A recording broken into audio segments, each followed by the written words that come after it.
Listen to how this eloquent woman explains the difference between the Homestead Act and 40 acres and a mule. She presents the information so unbiasedly, as if she has compassion, a heart of understanding, unbiased, for which a lot of people in this country lack, who claim they aren't racist. You need to learn from her. Check this out. You know, one of the lines that has become clear to me in Kendrick Lamar's performance last night is 40 acres and a mule. And that line is particularly potent for many Black Americans. And it happens to be a line that I remember from my education growing up in grade school in the Bronx. And I vaguely remember what it was about. It was something that was promised enslaved people. I can't remember whether I was told it was before or after emancipation, but it had to do with the Civil War.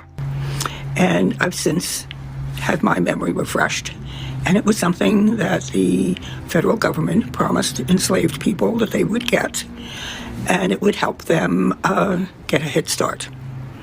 But as with many promises given to Native Americans, they didn't come through. And I never really equated 40 acres and a mule, because it was not something that really ever touched my life.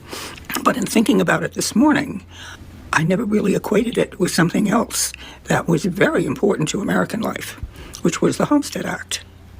Now, if you don't recall the Homestead Act, for some reason, there's a lot of American history that really stayed with me. And the Homestead Act was an act that the federal government felt was extremely important because they wanted to populate the Midwestern part of our country, the prairie. And so they offered 160 acres free and clear to people who would farm the land, ranch the land, but they would give free and clear 160 acres to people. And it was white people who took that land. And that's how a lot of our Midwest cities came into being. And they didn't rescind that promise.